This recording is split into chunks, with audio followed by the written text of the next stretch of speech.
There's a photograph. Somebody's grandfather standing in front of a house he built with money he earned at a factory that no longer exists in a town that no longer believes in itself. He is smiling.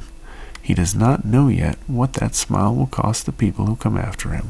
There's a thing they told us about this country. Whether it was ever true is a question I cannot answer with any certainty. They said that a man could work, that a man could put his back against the wheel of the world and turn it, and that the turning would mean something, that it would translate into a house and a yard and a child who went further than the father went and a grandchild who went further still. This was the covenant. This was the arrangement between the citizen and the sky, and for a while, for a particular sliver of a particular century, it was close enough to true that the lie of it didn't show. The generation that built this country's post-war dream did not build it on nothing. They built it on a war that had killed the competition. They built it on factories given order to domestic production, and on a government that believed it owed its veterans something.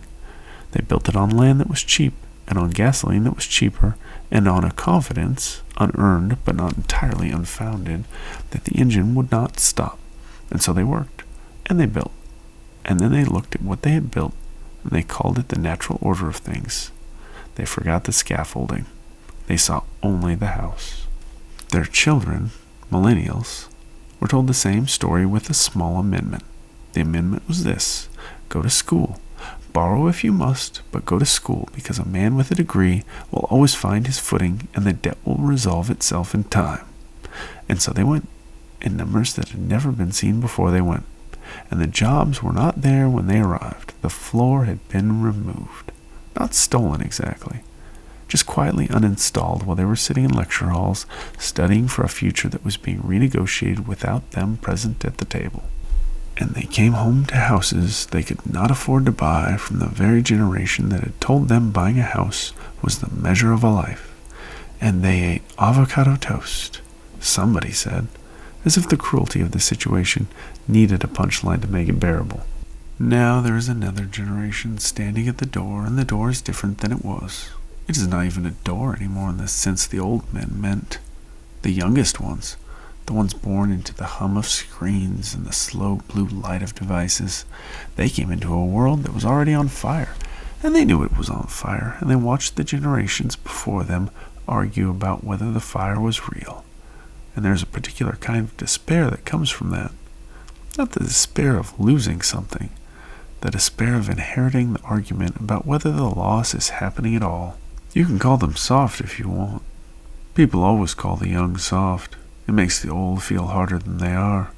But a young person who has been told since the age of 7 that the planet may not be habitable in their lifetime, who has watched the cost of shelter become a mathematics that does not resolve, who has grown up with the anxiety of comparison sewn into the architecture of every waking hour by men in California getting rich off the sewing, that is not softness. That is a different kind of weight that any generation before them was asked to carry, and we ought to at least have the honesty to say so. But here's what I want to say about all of it. Here's the thing that keeps me up. Every one of these generations believed that it alone has understood the truth of hardship. The old man who built the house believes he did it through will and discipline alone, and that the younger ones lacked the spine he had. The middle generation believes it was uniquely betrayed, that some promise was made to them specifically and broken with malice. And the youngest looks at both of them and sees the architects of a burning world and cannot find in itself the patience to be polite about it. And all three of them are right, and all three of them are wrong, and the wrongness and the rightness are knotted together so tight that pulling at one end just cinches the other, and nobody gets free. The grandfather built what he built inside a set of conditions he did not create and did not fully understand, and when the conditions changed, he did not always see it because the conditions had become invisible to him. They had become the air, and a man does not examine the air, he breathes it. That is not stupidity. That is the oldest human problem there is. And the millennial who is angry, and the anger is righteous, I want to say that plainly. That anger sometimes curdles into a kind of grievance that forecloses the seeing of anything else. When your wound becomes your identity and the wound never heals, it just gets introduced at parties. And the youngest who burns with the urgency of what they know, They are correct in their urgency and sometimes wrong in their certainty, and they are going to have to learn, the way every generation learns, that the world does not respond to being told what it ought to do. The world responds to the slow and unglamorous work of people staying in the room long enough to change it. What was left behind? That is the real question underneath all of this. Not who had it harder, not who deserves more, but what was left behind when the scaffolding came down and each generation had to make do with what remained. The old ones left behind their children a kind of confidence that had been purchased on credit. The middle ones are leaving behind, and they are not done yet, so hear me fairly, a conversation about systems and structures that the generations before them refused to have. And the youngest are leaving behind something we do not have a name for yet. They are leaving behind a document of witness, a record that says, we saw this, we saw what was happening, and we said so, and we were told we were dramatic, and we said so anyway. That is not nothing. In the long run, that may be everything.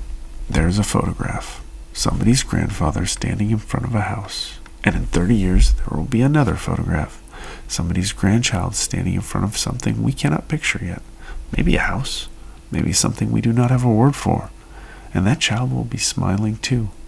And they will not know what their smile will cost the people who come after them either, because that is not a generational failure. That is just what it means to be alive in the middle of history. Nobody gets to see the whole of the thing they are inside of. Nobody gets to read the last chapter while they're still in chapter 3. The best you can do, the only thing you can do, is stay honest about what you see from where you stand, and stay humble about the size of your window, and stay willing to listen when someone standing at a different window tells you what they see from there. That is harder than it sounds. It has always been harder than it sounds, and we are going to keep trying to do it anyway, because that is what the living owe each other. That has always been what the living owe each other. The world was made before men were, and it will persist after them. What is asked of us in the meantime is only that we see clearly and speak honestly and do not lie to the young.